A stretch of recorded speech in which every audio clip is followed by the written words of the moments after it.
একটি ছোট্ট মেয়ে সারা বনের ধারে খেলতে গিয়ে আহত একটা বাঘের সাথে তার দেখা হয়।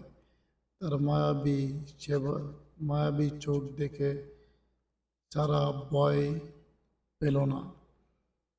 বাচ্চাটিকে বাড়ি নিয়ে এলো। সে বাঘের কত সেবা করে তাকে দুধ খাওয়াতো। ভাবে সেই বাচ্চাটা যখন বড় হয়ে যায় তারপরে দুজনে খেলাধুলা করে, যেখানে যায় সেখানে নিয়ে যায় বাচ্চাটাকে,